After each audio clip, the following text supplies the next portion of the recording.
Death demon consuming seal are the way everyone likes to call it the reaper dead seal. இந்த ஜுட்சு Naruto யூனிவர்ஸ்ல ரொம்பவே டிஃபரெண்டான ஒரு ஜுட்சு. இந்த ரீப்பர் டெட் சீலை வந்து ஒரு ஃபோன் ஜுட்சு, அதாவது சீலிங் டெக்னிக் அப்படின்னு சொல்லிட்டு கிளாசிஃபை பண்ணிருப்பாங்க. அஃப்கோர்ஸ் இது வந்து தடை செய்யப்பட்ட ஒரு சீலிங் ஜுட்சு தான். பட் சீலிங் ஜுட்சுவையும் தாண்டி இது ஒரு சமனிங் ஜுட்சுவும் கூட. வெல், இந்த ஜுட்சுவை யூஸ் பண்றது மூலமா யூசரால வந்து த காட் ஆஃப் டெத் ஷினிகாமியை வந்து சமன் பண்ண முடியும். ஷினிகாமினா ஐ மீன் நருட்டோ யூனிவர்ஸோட ஷினிகாமியை வந்து சமன் பண்ண முடியும். இந்த ரீப்பர் டெட் சீலை வந்து நருட்டோட கிளானான உசுமாக்கி கிளான் தான் வந்து டெவலப் பண்ணாங்க. அண்ட் ஆல்சோ இது வந்து ஒரு ஃபர்பிடன் ஜுட்சு. எதுக்காண்டி இந்த ஜுட்சு வந்து பேன் பண்ணாங்க அப்படின்றத நான் போக சொல்றேன். பட் இது வந்து ஒரு ஃபர்பிடன் ஜுட்சு அப்படின்றதுனால இந்த ஜுட்சு ரொம்பவே சீக்ரெட்டா யாருக்குமே தெரியாம வந்து வச்சிருந்தாங்க. சும்மா இல்ல, ரொம்பவே வந்து மறைமுகமா வச்சிருந்தாங்க. ஈவன் நம்ம ஒரோச்சிமாருக்கே வந்து இப்படி ஒரு ஜுட்சு இருக்குன்னு தெரியாது.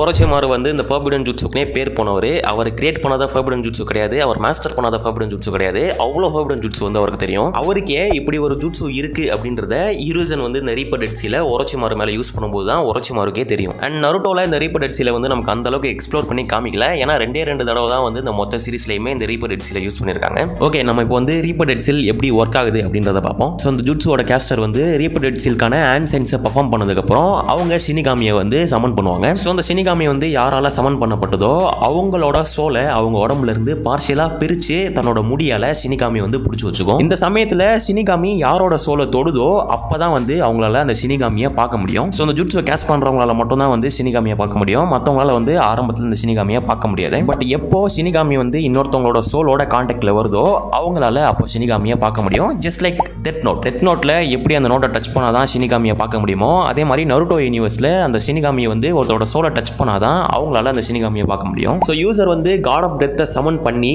இந்த ஜுட்சுவை யூஸ் பண்ணணும்னா அதுக்கு யூசர் தன்னோட சோலையும் வந்து காட் ஆஃப் டெத்துக்கு வந்து கொடுத்தாக்கணும். இது எல்லாமே நடந்து முடிஞ்சோன்னே யூசரால வந்து ஷினிகாமியை யூஸ் பண்ணி யாரோட சோலை வேணா அவங்க உடம்புல இருந்து பிரிச்சு எடுத்து ஷினிகாமியோட டம்மியில வந்து சீல் பண்ணிட முடியும். ஸோ ஒருத்தவங்களோட உடம்புல இருந்து எக்ஸ்ட்ராக்ட் பண்ண அந்த சோலை அந்த ஷினிகாமி வந்து சாப்பிட்டு தன்னோட வயிற்றுல வந்து சீல் பண்ணி வச்சுக்கும். ஆப்போனண்டோட சோலை மட்டும் கிடையாது, இந்த ஜுட்சுவை யார் கேஸ்ட் பண்ணாங்களோ அவங்களோட சோலையும் வந்து ஷினிகாமி சேர்த்து சாப்பிட்டு தன்னோட வயிற்றுக்குள்ள சீல் பண்ணி வச்சிரும். ஸோ ஆப்போனண்ட் அப்புறம் அந்த ஜுட்சுவை யூஸ் பண்றவங்க இவங்க ரெண்டு பேருமே வந்து செத்து போயிருவாங்க. ஏன்னா அவங்க ரெண்டு பேரோட சோலுமே வந்து ஷினிகாமி தன்னோட வயிற்றுல வந்து சீல் பண்ணி வச்சிரும். வெளில இந்த ஜுட்ஸோட யூசர் அண்ட் ஆப்போனண்ட் இவங்க ரெண்டு பேருமே செத்ததுக்கு அப்புறம் கூட இது முடிஞ்சிடாது. ஏன்னா ஷினிகாமியோட வயிற்றுக்குள்ள யூசர் அண்ட் ஆப்போனண்ட் வந்து எட்டர்னிட்டிக்கும் சண்டை போட்டுக்கிட்டே இருப்பாங்க. ஆக்சுவலா நருட்டோ யூனிவர்ஸ்ல பியூர் லேண்ட் அப்படின்ற ஒரு இடம் இருக்கு. அதாவது ஒருத்தர் செத்து போனதுக்கு அப்புறம் அவங்களோட சோல் வந்து அந்த பியூர் லேண்டுக்கு தான் போயிட்டு காலத்துக்கும் இருக்கும். அதாவது சொர்க்கம் மாதிரின்னு வச்சுக்கோங்க. சொர்க்கம் மாதிரி இல்ல, சொர்க்கம் தான். அதுதான் வந்து அங்க பியூர் லேண்ட் அப்படின்னு சொல்லுவாங்க. ஸோ நருட்டோ யூனிவர்ஸ்ல யாரு எந்த மாதிரி செத்து போனாலும் அவங்க ஒன்னு பியூர் லேண்ட் இல்லனா இம்பியூர் லேண்ட், இது ரெண்டுத்துல ஏதாச்சும் கொண்டுக்கு போவாங்க.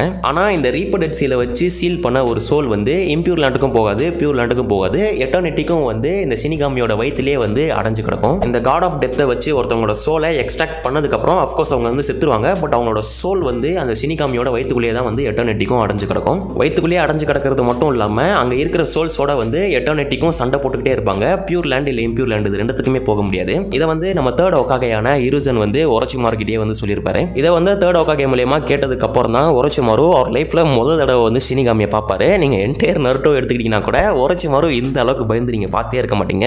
Bro almost shitted. அந்த காட் ஆஃப் டெத்தோட பிரசன்ஸே ஒரோச்சிமாருவை அந்த டைம்ல வந்து பிரேக் பண்ணிடும். நான் ஏற்கனவே சொன்ன மாதிரி இந்த ரீப்பர் டெட் சீலை வந்து நருட்டோல 2 தடவை தான் யூஸ் பண்ணிருப்பாங்க. குரோனாலஜிக்கல் ஆர்டர்ல பார்த்தோம்னா மினோட்டோ வந்து 9 டைல்ஸ் மேல வந்து இந்த ரீப்பர் டெட் சீலை யூஸ் பண்ணிருப்பாரு. பட் ஒரு கம்ப்ளீட் டெய்ல்டு பீஸ்ட்டை வந்து இந்த ரீப்பர் டெட் சீலை யூஸ் பண்ணி சீல் பண்றது இம்பாசிபிளான விஷயம் அப்படின்றதுனால மினோட்டோ வந்து 9 டைல்ஸோட இன் ஹாஃபை மட்டும் வந்து இந்த ரீப்பர் டெட் சீலை யூஸ் பண்ணி சீல் பண்ணிருப்பாரு. பேலன்ஸ் இருக்கிற 9 டைல்ஸோட யாங் ஹாஃபை தான் வந்து நருட்டோக்குள்ள சீல் பண்ணி நருட்டோவை ஒரு சின்சுருக்கி ஆக்கியிருப்பாரு. அப்புறம் தேர்ட் ஒகாகையான ஹிருசன் வந்து ஒரோச்சிமாரு மேல வந்து இந்த ரீப்பர் டெட் சீலை யூஸ் பண்ணுவாரு. பட் இந்த ரீப்பர் டெட் சீலை யூஸ் பண்ணி ஒரோச்சிமாருவை கம்ப்ளீட்டா தேர்ட் ஒகாகையால சீல் பண்ணிருக்க முடியாது. ஏன்னா ஒரோச்சிமாருவோட சோலை வந்து சீல் பண்றதுக்கு முன்னாடி ரீஅனிமேஷன் ஜுட்சுவால கொண்டு வரப்பட்ட அஷிராமா செஞ்சு அண்ட் டோபிராமா செஞ்சு இவங்க ரெண்டு பேரோட சோலையும் வந்து இந்த ரீப்பர் டெட் சீலை யூஸ் பண்ணி அவர் சீல் பண்ணிருப்பாரு. அதனால ஹிருசன் வந்து ரொம்பவே டயர்ட் ஆயிருப்பாரு. அது மட்டும் இல்லாம ஒரோச்சிமாரு வந்து அவரோட ஸ்வாடை வச்சு தேர்ட் ஒகாகேவை ரொம்பவே வைட்டலா டேமேஜும் பண்ணிருப்பாரு. ஸோ ஒரோச்சிமாருவோட சோலை பிரிச்சு எடுக்கிற அளவுக்கு தேர்ட் ஒகாகேக்கு பிசிக்கல் ஸ்ட்ரென்த் இருக்காது. ஸோ ரொம்ப நேரமா வந்து ஸ்ட்ரகிள் பண்ணிட்டே இருப்பாரு. ரீப்பர் வந்து ஒருத்தவங்களோட சோலை பிடிச்சிருச்சுன்னா அவங்களால அந்த சமயத்தில் எந்த ஒரு ஜுட்ஸும் பெர்ஃபார்ம் பண்ண முடியாது. ஆக்சுவலாக அவங்களால மூவே பண்ண முடியாது. ஒரோச்சிமாருவால அவரோட ஃபிங்கரை மட்டும் தான் மூவ் பண்ண முடிஞ்சிருக்கும். அவர் விரலை வச்சே அவர் ஸ்வாடை கண்ட்ரோல் பண்ணி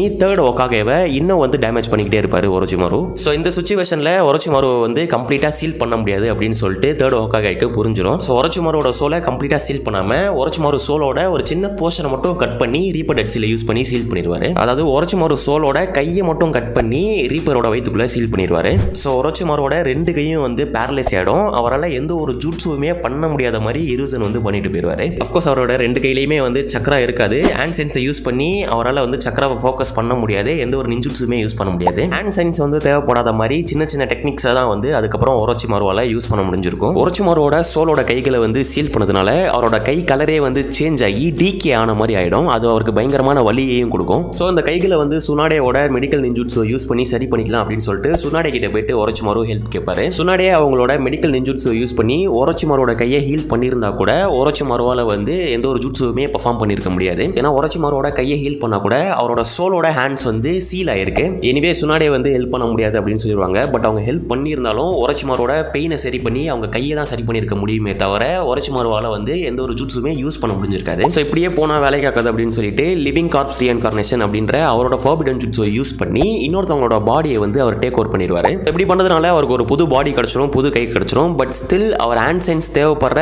எந்த ஒரு ஜுட்ஸுமே அவரால் யூஸ் பண்ண முடியாது. அப்படி பார்த்தா அவரால் 95% ஆஃப் த எந்த ஒரு ஜுட்ஸுமே யூஸ் பண்ண முடியாது. ஹேண்ட் சைன்ஸ் தேவைப்படாத சின்ன சின்ன ஜுட்ஸு வந்து அவரால் யூஸ் பண்ண முடியும். அண்ட் சம்னிங் ஜுட்ஸ் யூஸ் பண்ண முடியும். அண்ட் தென் டை ஜுட்ஸ் வேணால் யூஸ் பண்ண முடியும். ஒரோச்சிமாரு இந்த ஒரு நிலைமையில இருக்கும்போது நருட்டோ வந்து ஃபைட் பண்ணியிருக்காரு. பட் என்ன ஒரு கேட்ச்னா அந்த சமயத்தில் நருட்டோ வந்து 4-tailed சக்ரா டிரான்ஸ்ஃபர்மேஷனில் இருப்பார். ஜிராயாவை இந்த மாதிரி நருட்டோ வந்து சக்ரா க்ளோர்க் டிரான்ஸ்ஃபர்மேஷனில் இருக்கும்போது செம்மையாக டேமேஜ் பண்ணியிருப்பாரு. நருட்டோ இந்த மாதிரி ஒரு பவர்ஃபுல்லான ஸ்டேஜில் இருக்கும்போது கூட ஒரோச்சிமாரு பார்த்தீங்கன்னா அவரை பார்த்து சிரிச்சிருப்பாரு. ஒரோச்சிமாருவில் அப்போ என்ன பண்ணியிருக்க முடியும்? மிஞ்சி போனால் டை ஜுட்ஸ் யூஸ் பண்ணியிருக்க முடியும். பெருசாக அந்த அளவுக்கு அவரால் எந்த ஒரு ஜுட்ஸும் யூஸ் பண்ணியிருக்க முடியாது. ஸோ இதையே பார்த்து பயப்படாத ஒரோச்சிமாரு வந்து ரீப்பர் டெட் சீல பார்த்து செதறிடுவார். இந்த நருட்டோ வர்சஸ் ஒரோச்சிமாரு ஃபைட்டில் வந்து ஒரோச்சிமாருவை செம்ம பேடாஸாக வந்து காமிச்சிருப்பாங்க. வேணா டைம் இருந்தால் செக் பண்ணி பாருங்க. ஓகே, எனிவேஸ் ஒரோச்சிமாரு வந்து லிவிங் கார்ப்ஸ் ரீஇன்கார்னேஷன் அப்படின்ற ஒரு ஜுட்ஸை யூஸ் பண்ணி இன்னொருத்தரோட பாடியை டேக் ஓவர் பண்ணியிருந்தாலும் அவங்களோட பாடி வந்து ஒரு குறிப்பிட்ட பீரியட் ஆஃப் டைமுக்கு அப்புறம் ஒரோச்சிமாருவை ரிஜெக்ட் பண்ண ஆரம்பிச்சிடும். ஸோ ரீப்பர் டெட் சீலால சீல் பண்ணப்பட்ட தன்னோட சோலோட கைகளை வந்து எப்படியாச்சும் ரிலீஸ் பண்ணணும் அப்படின்னு சொல்லிட்டு அதை பற்றி அவர் ரிசர்ச் பண்ண ஆரம்பிப்பார்.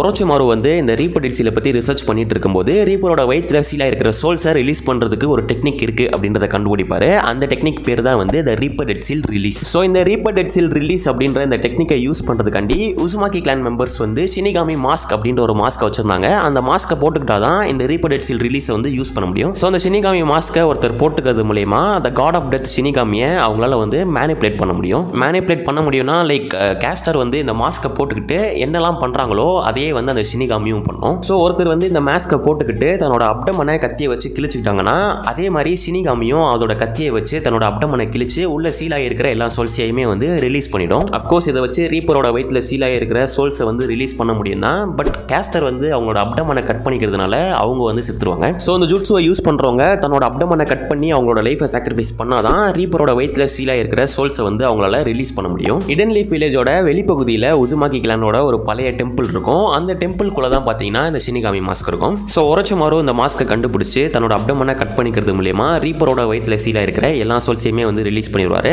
ஸோ ரிலீஸ் ஆன சோல்ஸில் அவரோட கையும் இருக்கும். அண்ட் ஒரோச்சிமாரோட சோலோட கைகள் வந்து அவருக்கு திருப்பி கிடைச்சதுனால அவரால் வந்து பழையபடி ஜுட்ஸுவெல்லாம் யூஸ் பண்ண முடியும். ஆனால் திருப்பி ஜுட்ஸுவை யூஸ் பண்ண முடிஞ்சு என்ன பிரயோஜனம்? அவர் வயிற்றுல தான் வந்து இவ்வளோ பெரிய ஓட்டம் இருக்கும்ல. ஸோ இப்படியே ஓட்ட அவர் செத்துருவார் அப்படின்னு சொல்லிட்டு லிவிங் கார்ப்ஸ் ரீஇன்கார்னேஷன் அப்படின்ற அந்த ஜுட்ஸுவை யூஸ் பண்ணி ஒயிட் ஜுட்ஸுவை ஒரோச்சிமாரு வந்து டேக் ஓவர் பண்ணிடுவார். ஸோ ஒரோச்சிமாரு வந்து ஒயிட் ஜுட்ஸுவோட பாடியை டேக் ஓவர் பண்ணதுனால அவர் சாகாமல் பொழைச்சிருப்பாரு. இதே வேற யாராச்சும் வந்து இந்த ரீப்பர் டெட் சீல் ரிலீஸை யூஸ் பண்ணியிருந்தாங்கன்னா அஃப்கோர்ஸ் அந்த கட்டில் வந்து அவங்க செத்துருப்பாங்க. And as you know 4th grade ninja வரப்போ இறந்து போன நிறைய ஷினோபிஸை வந்து ரீஅனிமேஷன் ஜுட்ஸ் மூலமா ரீஅனிமேட் பண்ணியிருப்பாங்க. பட் ரீப்பர் டெட் சீலால சீல் பண்ணப்பட்ட யாரையுமே வந்து ரீஅனிமேஷன் ஜுட்ஸுல ரீஅனிமேட் பண்ணவே முடியாது. இப்போ ஒருத்தரை நீங்கள் ரீஅனிமேட் பண்ணணும்னா அதுக்கு அவங்களோட சோல் வந்து தேவைப்படும். அவங்க சோலை வந்து சமன் பண்ணி உயிருள்ள ஒரு பாடியில் நீங்கள் இன்ஃபியூஸ் பண்ணிங்கன்னா அவங்கள நீங்கள் ரீஅனிமேட் பண்ண முடியும். பட் ஒருத்தவங்களோட சோல் வந்து ஆல்ரெடி ரீப்பர் டெட் சீலால சீலாக இருக்கும்போது அவங்கள ரீஅனிமேஷன் ஜுட்ஸ் வழியாக ரீஅனிமேட் பண்ண முடியாது. ஏன்னா அவங்களோட சோல் வந்து ஆல்ரெடி ரீப்பர் டெட் சீலால வந்து சீல் ஆயிருக்கு. ஸோ ரீஅனிமேஷன் ஜுட்ஸை யூஸ் பண்ணுறதுக்கு ஒரு உயிருள்ள வெசல் அப்புறம் யாரை வந்து ரீஅனிமேட் பண்ணணுமோ அவங்களோட டிஎன்ஏ மட்டும் இருந்தால் பார்த்தது. அவங்களோட சோல் வந்து ரீப்பர் டெட் சீலால சீல் பண்ணாமல் இருக்கணும். இடன் லீஃப் வில்லேஜோட 4 ஓகாகேவும் 4th grade நிஞ்சா வார் வரைக்கும் ரீப்பர் டெட் சீலால வந்து சீல் ஆகி தான் இருப்பாங்க. So Orochimaru reaper dead seal ரிலீஸை யூஸ் பண்ணுறது மூலமா 4 ஓகாகேவோட சோலையும் ரிலீஸ் பண்ணி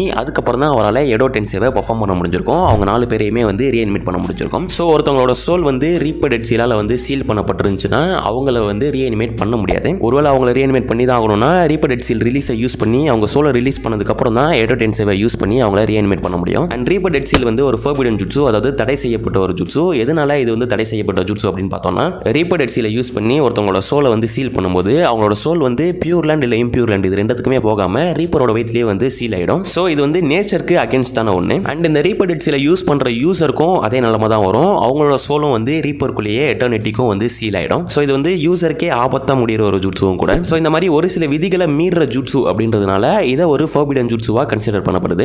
அண்ட் நான் ரீப்பர் டெட் சீல் பற்றி முடிஞ்ச அளவுக்கு கவர் பண்ணுறேன்னு நினைக்கிறேன். நான் ஏதாவது சொல்லாமல் இருந்தாலோ இல்லை தப்பாக சொல்லியிருந்தாலோ வந்து கமெண்ட் செக்ஷனில் மென்ஷன் பண்ணுங்கள், நானும் தெரிஞ்சுக்கிறேன், மற்றவங்க தெரிஞ்சுக்கிட்டோம். அண்ட் வீடியோ பிடிச்சிருந்தா லைக் பண்ணிட்டு அப்படியே மற்ற விஷயம் போய் செக் பண்ணி பார்த்துட்டு உங்களுக்கு பிடிச்சிருந்தா மட்டும் சப்ஸ்கிரைப் பண்ணுங்கள், எனக்கு ரொம்ப யூஸ்ஃபுல்லாக இருக்கும். ஸோ தேங்க்ஸ் ஃபார் வாட்சிங். அடுத்த நல்ல வீடியோவில் உங்கள் எல்லாரையுமே பார்க்குறேன்.